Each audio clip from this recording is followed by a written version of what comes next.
અમદાવાદના રામોલમાં 20,000થી વધુ દારૂની બોટલોનો નાશ કરાયો. અમદાવાદના રામોલ પોલીસ સ્ટેશનની પાછળ આવેલ મેદાનમાં શહેરના 4 પોલીસ સ્ટેશનો રામોલ, ઓઢવ, નિકોલ અને અમરાઈવાડી દ્વારા જપ્ત કરવામાં આવેલ કુલ 20,854 નશાપાત્ર દારૂની બોટલોનો નાશ કરવામાં આવ્યો. આ બોટલોની કુલ કિંમત 58,86,549 હતી. આ કામગીરી અમદાવાદ પોલીસ કમિશનરની દેખરેખ હેઠળ અને કાયદેસરની પ્રક્રિયાને અનુસરીને કરવામાં આવી. ગુજરાત રાજ્યમાં દારૂબંધી કાયદાને કડકાઈથી અમલમાં મૂકવા માટે પોલીસ વિભાગ દ્વારા આવા પગલાં લેવામાં આવી રહ્યા છે. આ અગાઉ પણ અમદાવાદ ગ્રામ્ય પોલીસ દ્વારા 38,351 બોટલોનો નાશ કરવામાં આવ્યો હતો, જેની કિંમત 1.63 કરોડ હતી. આ પ્રકારની કામગીરીથી દારૂબંધી કાયદાનો અમલ સુનિશ્ચિત થાય છે અને દારૂના ગેરકાયદેસર વેપાર પર અંકુશ આવે છે.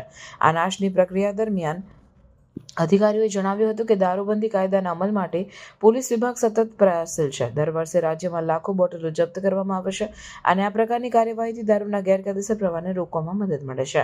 આ કામગીરીથી નાગરિકોમાં દારૂબંધી કાયદા પ્રત્યે જાગૃતિ વધે છે અને દારૂના ગેરકાયદેસર વેપાર સામે સક્રિય પગલાં લેવામાં મદદ મળે છે.